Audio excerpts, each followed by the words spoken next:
이스라엘 백성들이 가나안 땅을 정복할 때 하나님의 말씀에 잘 순종했어요.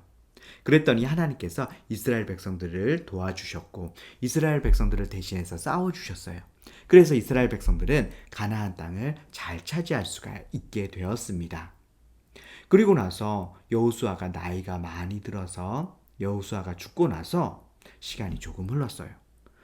여호수아가 죽고 나서 시간이 조금 흐른 후에 이스라엘 백성들은 조금씩 하나님의 말씀에 불순종하기 시작했어요.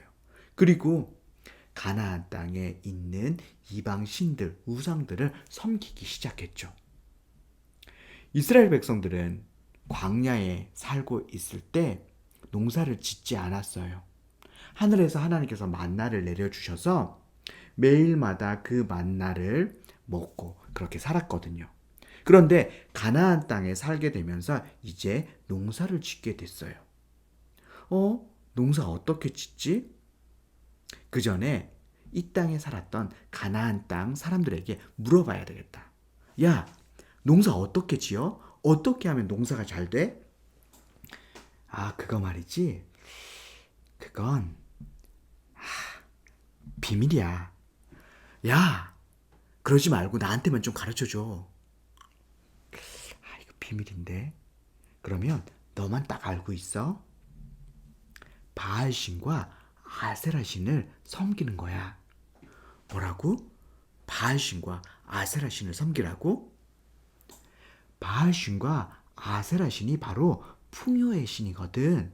바알신과 아세라신을 섬기면 우리에게 풍요를 주고 곡식도 열매를 많이 맺게 해준단 말이야. 그래서 바알신과 아세라신을 섬기면 농사를 잘 지을 수 있어. 그래? 고마워. 비나이다 비나이다. 바알신께 비나이다. 비나이다 비나이다. 아세라신께 비나이다. 우리에게 풍요를 내려주소서. 이렇게 해서 이스라엘 백성들이 점점 바알신, 아세라신, 가나안 땅에 있는 신들을 섬기게 됐어요. 우상 숭배를 하게 된 거죠. 부모님은 자식이 계속해서 잘못을 저지르면 그냥 두지 않잖아요. 그 잘못을 돌이키게 하기 위해서, 바른 길로 가게 하기 위해서 때로는 혼도 내고 매도 들고 그러잖아요. 그것처럼 우리 하나님께서도 이스라엘 백성들이 계속해서 죄를 지으니까, 계속해서 우상숭배를 하고 잘못을 저지르니까 하나님께서도 이스라엘을 혼도 내시고 매도 들기로 하셨어요. 하나님께서 이스라엘을 혼내신 방법이 뭐냐 하면 다른 이방 나라를 강하게 해서 이스라엘을 공격하게 하는 거였어요. 그래서 메소포타미아가 이스라엘을 공격하고 이스라엘을 점령했어요. 이스라엘은 메소포타미아의 점령을 받으면서 너무너무 힘들었어요. 그래서 하나님께 기도했죠. 하나님, 우리가 잘못했습니다. 우리가 우상 숭배하고 잘못했던 거 하나님 용서해 주세요. 하나님, 저희를 한 번만이라도 도와주시면 우리가 다시는 죄를 짓지 않겠습니다. 하나님께서는 이 이스라엘의 기도를 들으시고 이스라엘을 도와주셨어요. 이스라엘에게 사사, 이때 당시의 지도자거든요. 사사 온니엘을 보내주셨어요. 온니엘에게 하나님의 영을 부어주셨고 하나님의 영이 온니엘에게 임하니까 힘이 불끈불끈 하나님의 영으로 충만했던 온니엘은 메소포타미아의 군대와 싸워가지고 이겼어요. 그래서 이스라엘을 메소포타미아로부터 구원했죠. 이스라엘 백성들은 이렇게 자신들을 도와주신 하나님께 너무너무 감사해서 감사 기도를 드렸어요. 하나님 감사합니다. 하나님 정말 감사합니다. 그리고 나서 시간이 흘러서 온니엘이 죽었어요. 온니엘이 죽고 나니까 이스라엘 사람들이 다시 나쁜 짓을 하기 시작했죠. 약한 사람을 때리고 그 사람의 물건을 빼앗고 죽이고 그리고 우상 숭배하고 이러니까 하나님께서 어떻게 하세요? 다시 매를 드시잖아요. 이때에는 모압 왕 에글론을 강하게 하셨어요. 그래서 모압 왕 에글론이 모압 군대를 이끌고 이스라엘을 공격했고 이스라엘을 점령했어요. 이스라엘은 모압 왕 에글론에 의해서 18년 동안이나 그렇게 고난을 당하고 있었죠. 이스라엘 백성들은 하나님께 다시 기도했어요. 하나님, 우리가 잘못했습니다. 우리가 죄를 지었습니다. 하나님, 다시 한번 우리를 이 모압 왕 에글론으로부터 구원해 주십시오. 우리를 도와주십시오. 그러면 우리가 다시는 죄를 짓지 않겠습니다. 하나님께서는 또 이스라엘의 기도를 들으시고 에웃이라는 사사를 이스라엘에게 보내주셨어요. 에웃은 베냐민 지파 사람이었어요.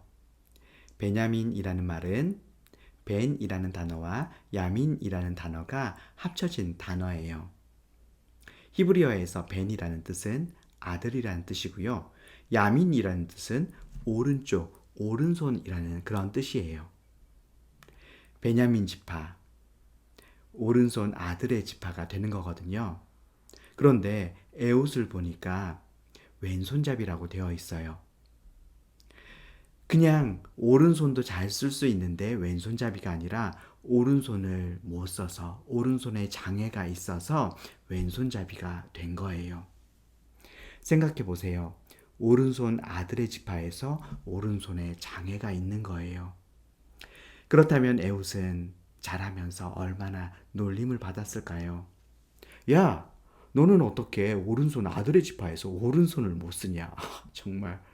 야, 우리 지파는 다 오른손을 잘 써야 되는 오른손 아들의 지파라고. 그런데 너는 어떻게 오른손을 못 쓰냐? 너는 우리 지파에서 쓸모가 없어. 정말 어떻게 저런 게 우리 지파냐? 우리는 오른손을 잘 써야 되는 지파야. 정말 에웃은 답이 없어. 이렇게 에웃은 자라면서 놀림을 당했을지 몰라요. 이런 오른손 아들의 지파, 베냐민 지파의 에웃을 하나님께서는 선택하셨습니다. 에웃을 선택해서 에웃에게 성령을 부어주셨고요. 이스라엘의 사사로 세워주셨습니다. 이스라엘이 모압 왕 에글론에게 조공을 바치러 갈 때 에웃이 함께 따라갔습니다. 제가 왕께 긴히 드릴 말씀이 있는데 에글론 왕을 좀 만나게 해주시오. 그리고 이렇게 봤더니 오른손에 장애가 있는 거죠. 장애도 있는데 위험할 리가 있겠어? 그리고 에웃의 몸 검사도 제대로 하지 않은 채 모압 왕 에글론을 만나게 했습니다.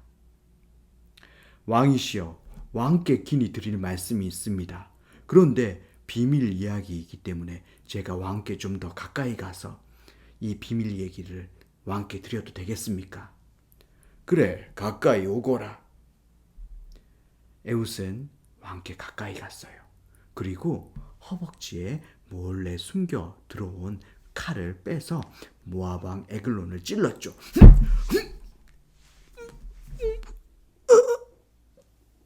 고마해라, 많이 묻다 아이가. 이래서 모압 왕 에글론을 죽이고 에웃은 이스라엘을 이끌고 모압 군대를 몰아냈어요. 그리고 이스라엘은 그 이후 80년 동안 적들의 공격 없이 평안하게 지낼 수 있었습니다. 이스라엘에는 12명의 사사가 있었거든요. 그 12명의 사사 중에서 에웃이 사사로 다스리는 동안 가장 오랜 기간 80년 동안 평안할 수 있었습니다. 그 왼손잡이 에웃을 통해서요. 에웃이 왼손잡이였기 때문에 오른손에 장애가 있었기 때문에 모압 왕 에글론을 죽일 수 있었고 모압을 물리칠 수 있었습니다. 하나님께서는 이렇게 우리의 연약함, 우리의 핸디캡을 놀랍게 사용하시는 그런 경우들이 있습니다. 닉 부이치치 아시나요? 닉 부이치치는 양팔이 없고 양다리가 없었습니다. 어린 시절 정말로 살 소망 없이 그렇게 지냈거든요. 그런데 지금은 전 세계에 다니면서 강연을 하고 소망이 없는 사람들에게 소망을 심어주고 변화를 일으키고 있습니다. 어린 시절 소망이 없었기 때문에 지금은 소망 없는 사람들에게 소망을 줄 수 있게 되었죠. 오프라 윈프리, 전 세계에서 가장 영향력 있는 사람입니다. 오프라 윈프리 쇼에서 책 한 권을 그가 소개를 하면 그 다음 주에 바로 베스트셀러가 됩니다. 정말로 영향력 있는 그런 사람이었거든요. 그런데 그 사람이 어떻게 그렇게 영향력 있을 수 있게 되었나? 어린 시절에 참 많은 상처가 있었습니다. 학대를 당했고, 강간을 당했고, 그리고 마약도 했습니다. 그런 아픔들이 있었기 때문에 그 아픔에서 다시 일어나고 극복했기 때문에 그런 아픔이 있는 사람, 상처가 있는 사람들에게 내가 다 압니다. 한마디만 해도 굉장한 영향력이 있었던 거죠. 그래서 오프라 윈프리가 전 세계에서 가장 영향력 있는 사람 중에 한 사람이 된 것입니다. 하나님께서는 이렇게 우리의 연약함, 핸디캡, 때로는 우리의 아픔이나 상처를 놀랍게 사용하시는 경우들이 있습니다. 혹시 여러분들에게 그런 뭔가 잘 못하는 거, 연약한 거, 핸디캡, 상처가 있는지 모르겠습니다. 혹시 그런 게 있다면 하나님께 기도했으면 좋겠습니다. 하나님, 저도 에우처럼, 닉 부이치치처럼, 오프라 윈프리처럼 그렇게 사용하여 주시옵소서. 여러분들이 하나님께 기도한다면 하나님께서는 반드시 여러분을 그렇게 에우처럼, 닉 부이치처럼 그렇게 사용하실 것입니다.